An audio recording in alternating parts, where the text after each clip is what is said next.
저물었을 때 아리마대의 부자 요셉이라 하는 사람이 왔으니 그도 예수의 제자라. 빌라도에게 가서 예수의 시체를 달라 하니 이에 빌라도가 내주라 명령하거늘 요셉이 시체를 가져다가 깨끗한 세마포로 싸서 바위 속에 판 자기 새 무덤에 넣고 두고 큰 돌을 굴려 무덤 문에 놓고 가니 거기 막달라 마리아와 다른 마리아가 무덤을 향하여 앉았더라. 그 이튿날은 준비일 다음 날이라.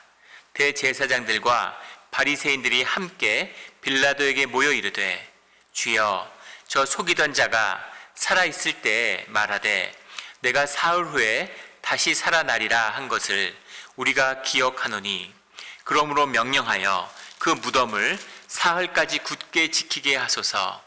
그의 제자들이 와서 시체를 도둑질하여 가고 백성에게 말하되 그가 죽은 자 가운데서 살아났다 하면 후의 속임이 전보다 더 클까 하나이다 하니 빌라도가 이르되 너희에게 경비병이 있으니 가서 힘대로 굳게 지키라 하거늘 그들이 경비병과 함께 가서 돌을 임봉하고 무덤을 굳게 지키니라. 아멘.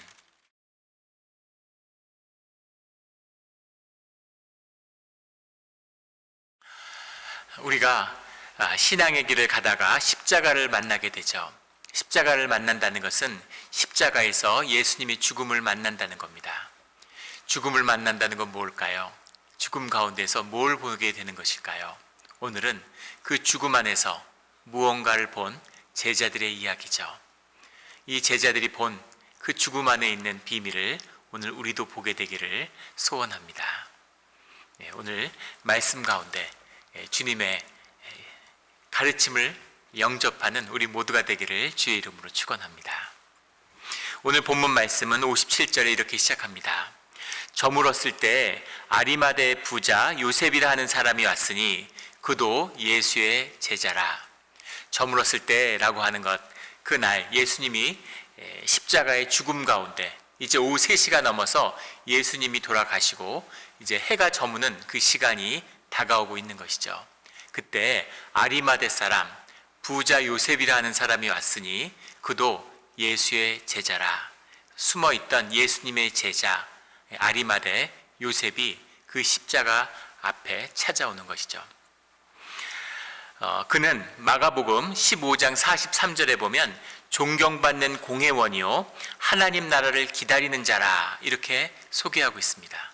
그가 산헤드린의 회원이었다는 거죠. 그리고 하나님 나라를 기다리는 그런 신실한 주님의 사람이었다 이렇게 기록하고 있습니다.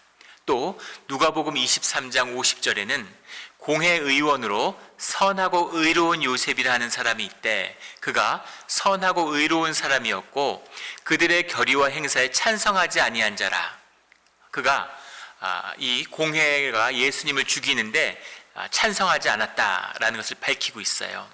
그는 유대인의 동네 아리마대 사람이요 하나님 나라를 기다리는 자라 이렇게 고백하고 있죠. 그가 부자 요셉이었다라고는 이 마태복음에만 나오는데 그가 부자라고 하는 이 말은 이사야서 53장 9절의 말씀을 이루었다라는 사실을 증거하고 있는 거죠. 이사야서 53장 9절에 보면 그의 무덤이 악인과 함께 있었으며 그가 죽은 후에 부자와 함께 있었도다 이렇게 이야기하고 있습니다. 부자와 함께 있었도다. 말한 그대로의 일이 이루어졌다라는 의미가 아니라 모든 것이 주님의 뜻 가운데 주님의 섭리 가운데 이루어지는 일이 성취되었음을 우리가 믿음으로 받고 고백하는 그 말씀이죠. 그 말씀이 주님 안에서 이루어진 것이다 라는 거죠. 그런데 이 아리마대 사람 요셉이 이 빌라도에게 찾아와서 시체를 달라 요구하는 겁니다. 58절에 빌라도에게 가서 예수의 시체를 달라 하니 이에 빌라도가 내주라 명령하거늘. 빌라도에게 로마의 총독인데 아무나 갈 수가 없죠. 아무나 만나주지 않습니다. 그가 산헤드린의 회원이고 영향력 있는 지도자이기 때문에 빌라도를 찾아가서 만날 수 있는 것이죠. 그리고 빌라도를 찾아간다는 건 용기가 필요했을 겁니다. 바로 하루 전에 산헤드린이 예수를 죽일 것을 의결하고 성난 사람들, 조롱하고 예수에게 돌을 던지는 자들, 그들에게 휩싸여서 예수님을 십자가에 못 박았어요. 그리고 그 십자가에 못 박은 당사자는 바로 로마의 총독과 로마의 군병들입니다. 그 열기와 증오와 조롱이 끊이지 않고 있는 그 분위기에서 어떤 사람도 이 요셉이 아무리 하나님을 기다리고 하나님 나라를 소망하는 자라 할지라도 빌라도 앞에 가서 시체를 내어달라고 하는 것은 쉽지 않은 일이었을 겁니다. 요한복음에는 당돌이 요구했다 이렇게 나오죠. 정말 뜻밖의 일이고 의외의 일이었을 거예요. 빌라도도 당황했을 겁니다. 왜 시체를 내어달라고 그러나? 빌라도에게 시체를 내어달라고 하자 빌라도가 당황한 것은 또 다른 뜻이 들어있죠. 마가복음 15장 44절에 보면 죽은 지가 오래냐고 묻고 빌라도가 이상히 여겨 백부장을 불러 이런 말이 나옵니다. 너무 일찍 죽었기 때문에 의아하게 여긴다는 거죠. 며칠 동안 고통받다가 죽을 줄 알았는데 너무 일찍 죽어서 정말 벌써 죽었어? 라고 생각하는 겁니다. 유대인들은 십자가에 못 박혔던 사람, 못 박힌 채로 죽은 사람을 그대로 안식일에 두지 않죠. 왜냐하면 안식일이 시작하면 그 시체에 손을 댈 수 없기 때문입니다. 실제 유대 지역에 발굴된 무덤에 보면 가족 무덤에 십자가에 못 박힌 사람이 나오기도 했던 그런 것이 발굴되기도 합니다. 의외의 것이지만 십자가에 못 박힌 대로 두지 않고 그것을 내리는 신명기의 말씀을 받는 것이죠. 그 죽음의 시체를 그냥 두지 않는 것이 유대의 풍습 가운데 있어요. 그래서 시체를 내려야 되는데 아직 예수님이 벌써 죽지 않았을 거라고 생각하고 안식일을 다 지나서 유월절을 지나서 그때 죽어 있을 것이라고 생각했는데 예수님이 벌써 죽었다는 사실도 당황했지만 또 그것을 요구하는 그런 아리마대 요셉에게 또 한 번 놀랬겠죠. 그런데 유대의 풍습을 중히 여겨야 되고 또 유대의 군중이 모여 있고 그 열기가 어디로 번질지 알 수 없으니까 그 요셉의 주장을 그냥 빌라도가 허락한 것이죠. 그래서 그 아리마대 요셉이 주님의 시체를 수습하게 되는 것입니다. 59절에 요셉이 시체를 가져다가 깨끗한 세마포로 싸서, 세마포라는 건 아마 요즘의 린넨이죠. 그걸 준비해서, 그때 이게 얼마나 귀하겠어요. 지금도 귀한데 그 귀한 것을 시체를 싸기 위해서 미리 준비하고 있었던 것이죠. 요셉이 장례를 위한 준비를 모두 하고 있었다는 겁니다. 요한복음 19장 39절에 보면 일찍이 예수께 밤에 찾아왔던 니고데모도 모략과 침향이 섞은 것을 100리트라쯤 가지고 온지라 이렇게 돼 있죠. 그래서 요셉뿐 아니라 니고데모도 함께 이 장례를 준비했음. 그도 산헤드린의 회원이고 예수님의 제자죠. 그래서 그도 같이 장례를 준비했다라는 걸 볼 수 있게 됩니다. 마음속에 서로 의논하진 못했지만 예수님의 장례를 치러야 된다고 하는 그런 절실한 마음들이 있었다는 겁니다. 그래서 십자가 앞에 나온 것이죠. 이 예수님을 장례 지낸다는 건 쉬운 일이 아니었을 거예요. 왜냐하면 6시가 되면 이제 안식일이 시작됩니다. 안식일이 시작되면 시체의 몸에 손을 댈 수가 없어요. 그리고 지금은 3시가 지났고 백부장을 불러서 시체가 이미 시체가 됐는지 죽었는지를 확인하고 왔기 때문에 시간은 더 흘렀겠죠. 굉장히 촉박한 시간입니다. 아무리 길게 잡아도 3시간이 되지 않는 짧은 시간에 이 장례를 마쳐야 되는 거예요. 장례를 마친다는 게 어떤 일이었을지 상상해 보십시오. 일단 십자가를 뽑아야 돼요. 십자가를 그냥 뽑을 수 있겠습니까? 십자가를 뽑고 그 다음에 팔뚝과 다리에 박힌 못을 뽑아내야 되죠. 못을 뽑아낸 다음에 그 피범벅이 된 예수님의 시체를 다 물로 닦아내야 됩니다. 그리고 기름을 바르고 침향과 모략을 바르는 그 일들을 마친 다음에 세마포로 감고 그 감은 세마포로 감은 그 시신을 무덤으로 옮겨야 되는 거죠. 그리고 돌로 그것을 가두는, 덮는 그 행위, 시간이 얼마나 촉박하고 이건 사실은 이것도 하나의 작은 기적과 같은 일이죠. 엄두를 낼 수 없는, 상상도 할 수 없는 일이 이루어진 겁니다. 주님의 이 장례를 드리고자 하는 이런 간절한 마음을 품은 자들이 있기 때문에 이런 일들이 일어나서 주님이 그 무덤에 안식의 때를 가질 수 있는 부활의 때를 준비하는 모든 준비가 이루어진 것이죠. 니고데모와 요셉에게는 무엇이 있었기에 주님이 죽음으로 내몰리는 자리에서도 한마디 할 수 없었던, 침묵할 수밖에 없었던 그들이, 그 죽음의 현장을 지킬 수조차 없었던 그들이 도대체 무슨 변화가 있었길래, 무슨 일이 있었길래 이런 대모험을 믿음으로 강행할 수 있었을까 하는 것이 숙제로 남는 거죠. 우리를 향한 도전입니다. 그도 예수의 제자라. 그도 예수의 제자라. 예수의 제자들이 보여준 죽음 뒤의 모습, 죽음 뒤에 시작되는 새로운 역사의 시작, 이 비밀이 도대체 뭐냐는 거죠. 60절에 바위 속에 판 자기 새 무덤에 넣어두고 큰 돌을 굴려 무덤 문에 놓고 가니, 자신이 새로운 부자가 분명하겠죠. 예루살렘의 근교에 자기의 새 돌로 된 무덤을 갖고 있는 거예요. 그러니까 큰 부자라는 사실을 알 수 있겠죠. 그리고 새 무덤을 준비했다는 것은 그에게 부활의 소망이 있었음을 말해주는 거죠. 유대인들은 가족묘를 두고 가족묘에다 계속 합사를 합니다. 그런데 합사를 하지 않고 새로운 무덤을 준비했다라는 것은 부활의 소망을 가진 자, 새로운 육신의 부활을 믿었다. 물론 육신의 부활이 그 요셉의 소망과 같은 것은 아니겠지만, 하지만 육체의 부활이라는 말씀 그대로를 향한 그런 소망을 적어도 품은 자다. 그리고 그가 부자였다라는 두 가지를 이야기해 줍니다. 그런데 자기의 새 무덤에 예수님을 그 안에 넣는다는 것은 결코 쉬운 일이 아니었을 겁니다. 6월절이고 안식일이 겹쳤어요. 안식일도 쉽지 않은데 6월절입니다. 유대인들이 가장 조심하는 날을 맞이하고 있어요.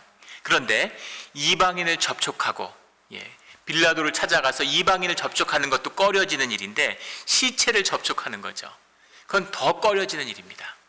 안식일이었다면 손도 못 댔겠지만 그 안식일을 준비하는 자들, 예루살렘에 올라가는 자들이 시체를, 그 무덤을 돌아서 가는데 시체가 아니라 무덤을 피하는데, 그런데 그 시체를 장사한다? 쉽지 않은 일이었겠죠. 거기다 한 발 더 나아가서 하늘의 저주를 받은 자라고 생각했던 유대인들의 상식 가운데 십자가의 죽음으로 삶을 마감한, 저주로 삶을 마감한 예수님의 시신을, 그것을 자신의 모든 가족들이 합사하고 자신들의 운명이 함께 한다고 믿고 있는 그 새 무덤에다가 십자가에 죽은 시신을 넣는다? 상상이나 할 수 있는 일입니까?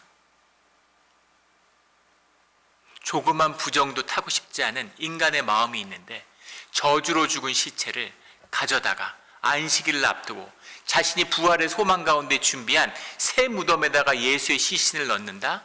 상상조차 할 수 없는 일이죠. 그런데 이 일을 요셉과 니고데모는 해낸 거예요.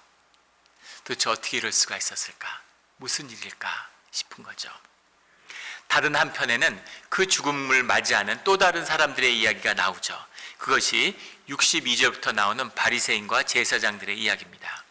62절을 보면 그 이튿날은 준비일 다음 날이라, 준비일 다음 날이라 라는 표현이 재미있죠. 안식일이에요. 그런데 이 마태복음의 저자 마태는 안식일이라는 표현을 쓰지 않습니다. 유대인의 안식일은 더 이상 안식일이 아닌 거죠. 주님의 새로운 안식일, 주님의 부활을 경험하고 마태복음을 기록한 그런 믿음의 새로운 안식일이 주어졌기 때문에 유대인의 안식일을 안식일이라 부르지 않고 준비일 다음 날이다 이렇게 부르는 겁니다. 준비일이라는 것은 이 기독교 초기 공동체 가운데에서 예수님이 돌아가신 날, 부활을 준비하는 날이죠.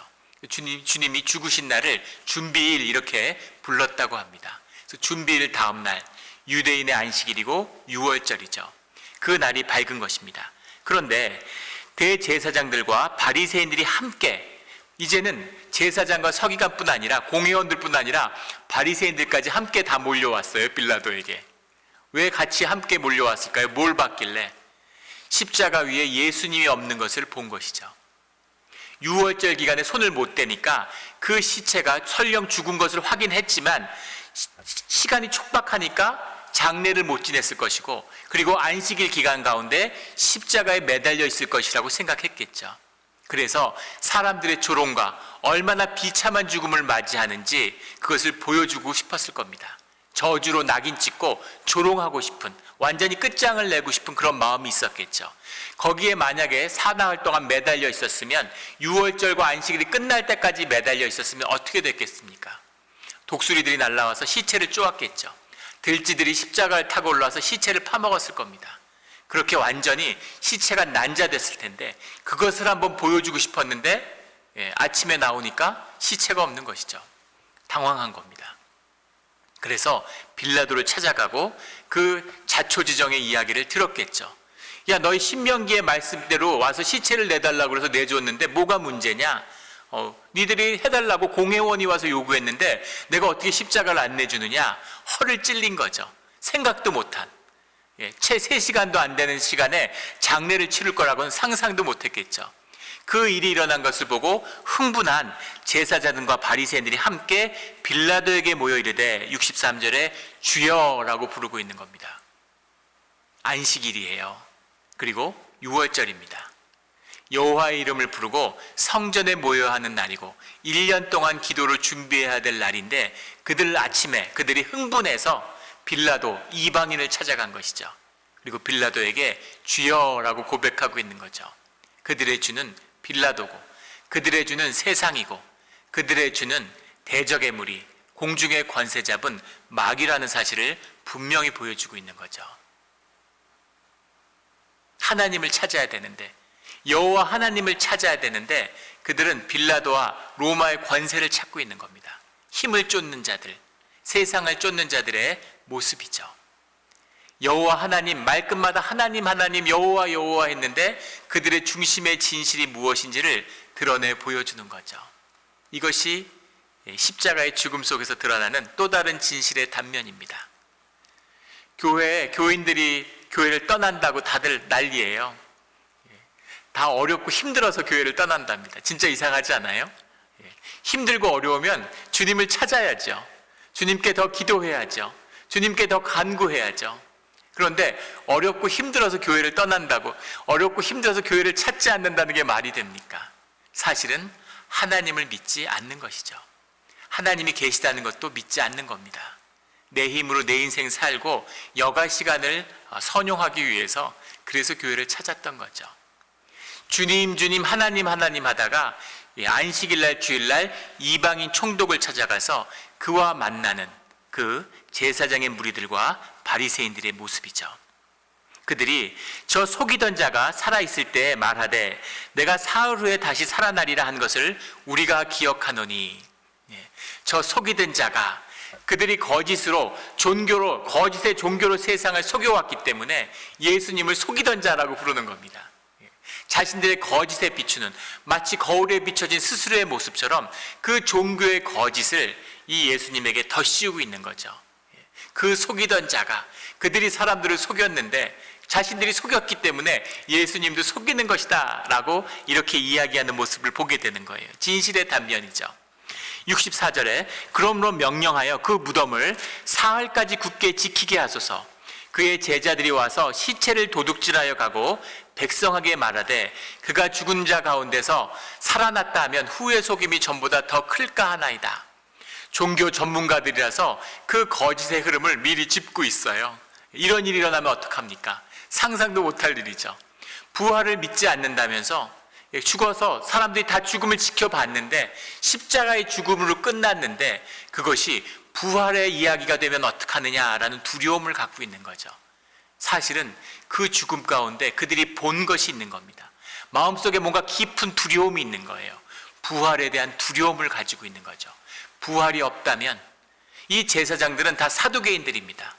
사두개인들은 부활을 믿지 않아요. 교리적으로 부활을 믿지 않는데 왜 부활의 거짓을 두려워합니까? 무엇이 두렵습니까? 부활이 없다는데, 죽음은 끝났는데.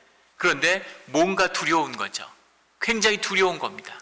그래서 부활의 거짓을 지키겠다고 이야기하는데 사실은 부활을 지키려고 하는 거죠.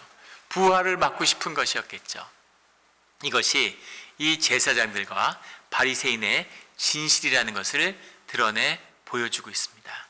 그러자 65절에 빌라도가 이르되 너희에게 경비병이 있으니 가서 힘대로 굳게 지키라. 왜 로마 병사들에게 지키라 그러느냐? 너희 성전에 경비병들이 있으니까 너희들이 지키면 되잖아. 이런 이야기죠. 너희가 지켜, 이렇게 이야기하는 거죠. 도대체 죽음 가운데 무엇이 있기에, 예수님은 죽었는데, 저주 가운데 죽었는데 무엇을 보았기에 이러는가 하는 거죠. 불교에는 공안이라는 것이 있습니다. 공부안독이라는 말을 줄여서 공안이라고 하는데, 큰 스님들의 선의 가르침, 사실은 선에 대한 질문을 이제 모은 것이죠. 그 유명한 공안 중에 하나가 운동장을 다 치우면 빈 운동장에 무엇이 있느냐라는 질문입니다. 운동장 다 치우면 빈 운동장에는 뭐가 있을까요? 불교의 문제는 정말 의미 있는 질문인 것 같은데 답을 안 준다는 거죠. 고민하는데 답이 없습니다. 빈 운동장에 뭐가 있을까요? 우리가 죽음 가운데서 뭘 본 것입니까? 죽음 가운데 무엇이 있기에 이런 제사장들의 모습과 이런 제자들의 모습이 드러나게 되었을까 하는 거죠. 정치의 계절이 다가왔어요. 한국에 대선이 다가오고 있습니다. 예전 같으면 이민사회가 들썩들썩했을 텐데 요즘엔 보면 조용한 것 같아요. 우리 이민자들의, 한국 사람들의 의식이 이렇게 성숙해진 것인지 아니면 정치에 대한 무관심이 팽배한 것인지 잘 모르겠습니다. 그런데 그 대선에 대한 그 뉴스들, 후보들의 면면을 보면서 한국 정치가 점점 퇴행하는 것이 아닌가 하는 깊은 우려를 갖게 됩니다. 그 후보들을 보면서 미주리 브레이크라고 하는 미국의 오래된 서부 영화가 생각났어요. 아마 보신 분 있을지 모르겠습니다. 1976년에 나왔던 미주리 브레이크라고 하는 서부 영화의 아주 고전이죠. 그 영화에는 말론 브랜도와 잭 니콜슨이라고 하는 희대의 두 배우가 나옵니다. 말론 브란도는 아카데미 주연상을 2번 받은 사람이고, 잭 니콜슨은 아카데미 주연상 2번, 조연상을 1번 받은 걸출한 배우죠. 잭 니콜슨은 몬타나주, 1980년대 몬타나주를 배경으로 하는 영화인데 거기에 그 지역의 유명한 말도둑이에요. 말을 훔치는 그런 도둑놈입니다. 그리고 지역의 농장주들이 보안관을 고용하죠. 그 말도둑을 잡기 위해서. 그래서 말도둑을 잡기에 온 주인공이 이제 말론 브란도입니다. 그래서 말론 브란도가 잭 니콜슨이 대결을 벌이는데, 한 명은 말도둑이고 한 명은 보안관이에요. 그런데 이 보안관이란 자는 잔인하고 아주 악한 자죠. 악당보다 더 악해요. 그래서 말도둑을 잡으면 잔인무도하게 괴롭히고 고문하고 죽이는 거죠. 나는 정의니까, 나는 보안관이니까 그 정의의 이름으로 악행을 행하는 그런 자입니다. 잭 니콜슨은 말도둑인데, 그 말도둑이지만 가난한 자들을, 어려운 사람들을 돕는 또 그런 측면이 있어요. 이 영화가 영화사에 길이 기억되고 많은 사람의 영향을 준 이유는 냉전 시대에 자유진영이라고 대표되는, 사실은 거대 기업의 후원을 받는 제국주의적인 영향과 그 다음에 노동자 계급에 기초했다고 하는 공산주의가 대립하는 그 냉전의 모습을 담았다, 이런 평가를 받기도 하고, 보안관이 정의를 행한다고 하지만 그도 악하고 그가 결국은 대지주들의 이해를 대변하는 자가 아니냐라는 거죠. 그리고 말도둑도 말을 훔치니까 도둑놈이죠. 하지만 가난하고 어려운 사람들, 농장을 갖지 못해서 품을 팔아 살아가는 사람들, 그 사람들의 이해를 대변해 주는 자가 아니냐는 거죠. 질문은 뭐가 정의냐는 겁니다. 둘 다 악당인데 미친놈과 나쁜 놈의 싸움인 거죠. 누가 이겨야 되나요? 미친놈과 나쁜 놈이 싸워서 누가 이기는 게 정의일까요? 그런 착잡한 마음이 현실을 바라보며 우리 마음에 드는 거죠. 그 영화의 앞권은 마지막에 둘이 한 목욕탕에서 같이 목욕을 하면서 대화를 합니다. 서로를 조롱하고 모욕하면서 목욕을 하는데 둘 다 똑같은 놈인 거죠. 이것이 우리 인간의 모습이에요. 정의의 이름에 섰거나 말도둑질을 하거나 똑같이 다 악하고 거짓된 존재입니다. 니고데모는, 요셉은 얼마나 선한 사람이었겠습니까? 그들은 다른 산헤드린 회원들과 뭐가 그렇게 다를까요? 그 계급사회에서 종교인으로, 그 종교사회에서 사두개인으로, 귀족으로, 지주로, 가진 자로, 권력자로, 로마와 협력하는 유대의 지배층으로 그 시대의 불의와 협력하고 그 시대의 특권을 다 누리는 자들이에요. 그런데 그들은 무엇이 있었기에, 그들의 삶 가운데 무엇을 만났기에 목숨을 걸고 예수님의 장례를 치르는 자들이 되었느냐는 거죠. 그들이 무엇을 보았습니까? 그들이 본 것은 예수님의 죽음이죠. 부활이 아닙니다. 하늘나라가 아니에요. 그들이 본 것은 예수님의 죽음이에요. 예수님의 인격입니다. 그런데 예수님이 죽음이라고 하는 것을 통해서 드러낸 예수님의 진실, 그 진실 가운데 메시아를 본 거죠. 그 진실은 로마인 백부자들과 로마의 병사들도 보았습니다. 십자가에 못 박혀서 안에서 악을 쏟아내고 세상을 저주하고 비명과 그 온갖 그 악을 토해내는 그런 모습으로 죽어가는 전문가들이잖아요. 수도 없는 사람들을 십자가에 못 박은 로마의 살인 전문 기계들입니다. 그런데 예수님의 죽음 속에서 새로운 인간성을 바라보게 되는 거죠. 그 안에 따뜻함이 있고 침묵이 있고 세상을 용서하며 긍휼이 흘러나오는 그 모습을 보면서 아, 이 사람은 하나님의 아들이었구나, 이 사람이 증거한 말씀은 진실이었구나 라는 것을 존재로 경험하고 느끼게 되는 거죠. 그래서 로마인 백부장의 고백, 이 사람은 하나님의 아들이었구나, 그게 진짜였구나 라는 것을 만나게 되는 거죠. 로마인 백부장도 만나는 그 진실을 왜 예수님의 제자가 만나지 못했겠습니까? 십자가를 외면하고 도망친 제자들은 만나지 못했지만 그 십자가의 깊은 아픔 속에서 주님의 죽음 앞에 그 죽음을 지켜본 제자는 그 죽음의 의미가 새로운 소망이라는 것을 보게 되는 거죠. 이것이 진짜라면, 그 말씀이 진짜라면, 이 죽음이 진짜라면 예수님의 부활도 진짜겠구나 라는 것을 만나는 겁니다. 그 만남 가운데 새로운 소망의 꿈을 믿음으로 간직하게 되는 거죠. 주님의 부활을 준비해야 되겠구나, 주님의 부활을 위해 헌신하는 것이 내 삶에서 가장 소중한 일이구나 라는 소명을 만나게 되는 거죠. 그것이 목숨을 걸고 니고데모와 아리마대 요셉이 치러낸 예수님의 기적과 같은 그 장래의 모습입니다. 이것이 제자의 모습이죠. 진실을 만난다면, 아프지만, 너무너무 아팠지만 그 아픔을 대면함으로 그 안에 진실을 만난다면 우리 가운데 새로운 소망이, 메시아의 소망이 시작되는 겁니다. 그런데 대제사장들과 바리새인들은 그 진실을 보았어요. 죽음을 본 자들인데 그들은 그 진실을 패하는 겁니다. 로마인 백부장도 만나는 진실을 이 바리새인은 패해요. 대제사장은 패합니다. 그것을 패할 수 있는 거짓이 바로 종교죠. 오늘 예수님의 오시는 그 소망을, 다시 오시는 예수님의 날을, 우리 가운데 임하는 하나님의 나라를 패할 수 있는 것이 무엇이겠습니까? 그것을 패할 수 있는 유일한 것은 종교의 거짓이에요. 십자가 걸어놓고 사람 모으고 재정 일으키고 자꾸 일 벌리고 프로그램 만들어 돌리고 사람을 묶으면서 하나님 나라라고 속이고 종교꾼을 양성하고 교리로 사람을 묶으려고 그러고, 이 거짓이 오늘날 우리 교회가 겪는 위기의 본질입니다. 오직 아픔을, 고난과 환난 가운데 겪는 이 아픔을 마주하는 자만이 예수 그리스도의 메시아의 진실을, 죽음의 진실을 만나는 거죠.